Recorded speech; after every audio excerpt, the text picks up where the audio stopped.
मंजिल ये इनके बिखरे पर बोलते हैं, परों को मिलेंगी मंजिल ये इनके बिखरे पर बोलते हैं। वो लोग खामोश रहते हैं अक्सर जमाने में जिनके हुनर बोलते हैं।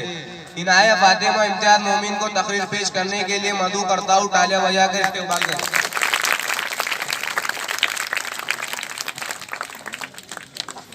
जनाब सदर पार्लियामेंट साहिबा, मोदी साहब और मेरे प्यारे साथियों, अस्सलाम वालेकुम।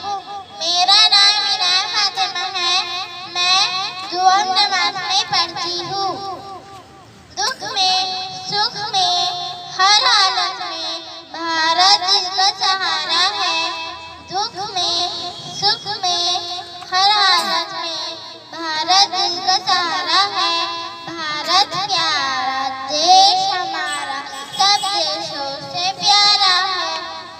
मुझे ये बताते हुए बहुत खुशी हो रही है कि आज हम सब यहाँ अपने मुल्क का शोहरत तरुआ यौम जमहूरियत मनाने के लिए जमा हुए हैं।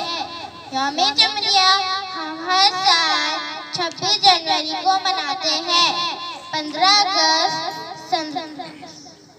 1947 को हमारा मुल्क आजाद हुआ था, लेकिन सबको बराबर का दर्जा देने वाला कानून अभी तक नहीं बना था। हमारे कौमी रहनुमाओं ने मिलकर एक दस्तूर साज कमेटी बनाई, जिसकी सदारत डॉक्टर भीमराव अंबेडकर ने की। बरसों की कोशिश और मेहनत से इंसाफ, मसावत, यकजहती के उसूल पर मबनी हिंदुस्तान भारत का आयन तैयार किया।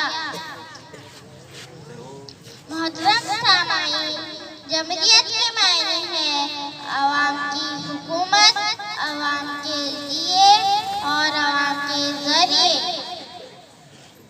यौम जमहूरियत हमारा कौमी त्योहार है, जिसे पूरे मुल्क में बड़े धूमधाम से मनाया जाता है। इस दिन हमें ये अहद करना चाहिए कि हम अपने मुल्क के आयन की हिफाजत करेंगे और अमन को बरकरार रखेंगे, ताकि हमारा मुल्क तरक्की के राह पर गामजन हो। दिलों में हुब्बे वतन है अगर तो एक रहो, दिलों में हुब्बे वतन है अगर तो एक रहो, दिखाना ये चमन है अगर तो एक रहो। शुक्रिया। जय